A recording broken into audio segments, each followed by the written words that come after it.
Hello বন্ধুরা, আজকে আমি তোমাদের সাথে শেয়ার করব ট্যাংরা মাছের ঝোলের রেসিপি। তো এটা খুবই একটা টেস্টি লাগে। তো চলো দেখে নেওয়া যাক কী করে বানাবো। তো এখানে আমি নিয়েছি ট্যাংরা মাছ, যেটাকে নুন হলুদ দিয়ে মাখিয়ে রেখেছি। আর অন্যদিকে একটা কড়াই আমি গরম করতে রেখে দিয়েছি। কড়াইটা গরম হয়ে গেলে এতে আমি দিয়ে দেবো সর্ষের তেল। তোমরা যারা আমার চ্যানেলটাকে সাবস্ক্রাইব করোনি, অবশ্যই আমার চ্যানেলটাকে সাবস্ক্রাইব করে দিও, আর ভিডিওতে একটা লাইক অবশ্যই করে দিও। তো এখানে আমি সর্ষের তেল নিয়েছি।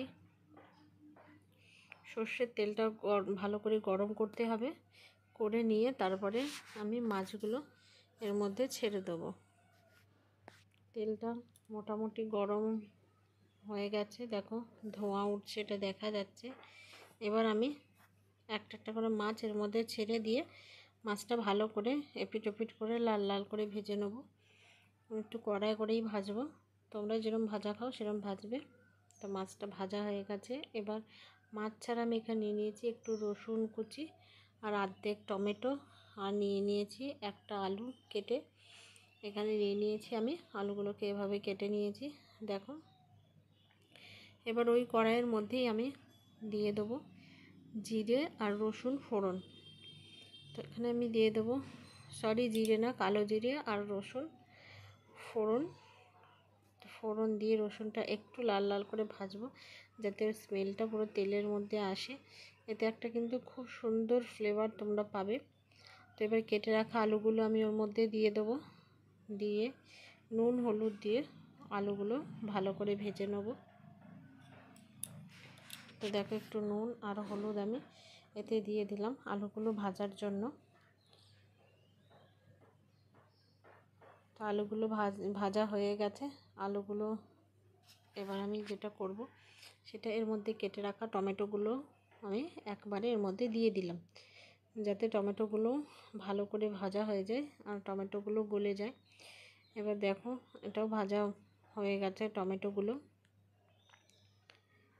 এবার এর মধ্যে আমি দিয়ে দেবো একটুখানি, এটা দেখো একটুখানি দিয়ে দেবো লঙ্কার গুঁড়ো, হলুদের গুঁড়ো আর একটুখানি জিরের গুঁড়ো দিয়ে ভালো করে এটাকে নাড়াচাড়া করব, মশলাটা ভাজা যাতে হয়ে যায় ভেজে। এবার দিয়ে দিলাম একটুখানি জল, যাতে মশলাটা না পুড়ে যায়। দিয়ে ভালো করে কষাবো যতক্ষণ না তেলটা ভালো করে বেরিয়ে আসে আর আলুটাও মোটামুটি সেদ্ধ হয়ে যায়। তোমরা চাইলে এটা মাখা মাখা করে ঝালও করতে পারো, কিন্তু গরমের টাইমে দেখবে একটু ঝোলই ভালো লাগে পাতলা করে করলে। তো দেখো তেলটাও বেরিয়ে এসেছে। এবার আমি এর মধ্যে একটু দিয়ে দেবো নুন।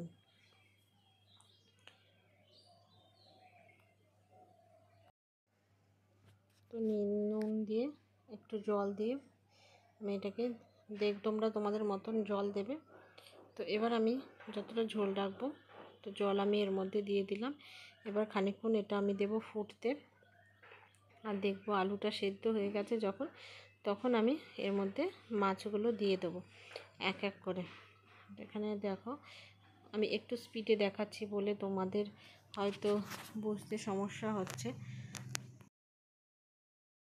ওর মধ্যে দিয়ে এবার আমি কিছুক্ষণ ফুটতে দেবো, যাতে সব ঝোলে যে মশলাগুলো দিয়েছি সেগুলো এর মধ্যে মিশে যায়।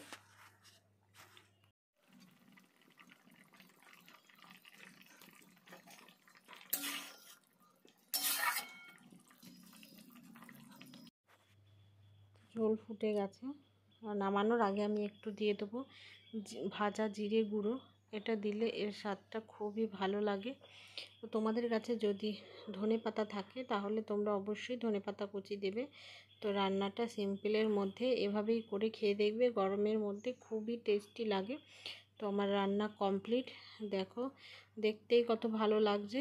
তো আশা করি তোমাদের ভিডিওটা ভালো লেগেছে, আর ভালো লেগে থাকলে আমার চ্যানেলটা অবশ্যই লাইক কমেন্ট অ্যান্ড শেয়ার করে দেবে, আর সাবস্ক্রাইব করতে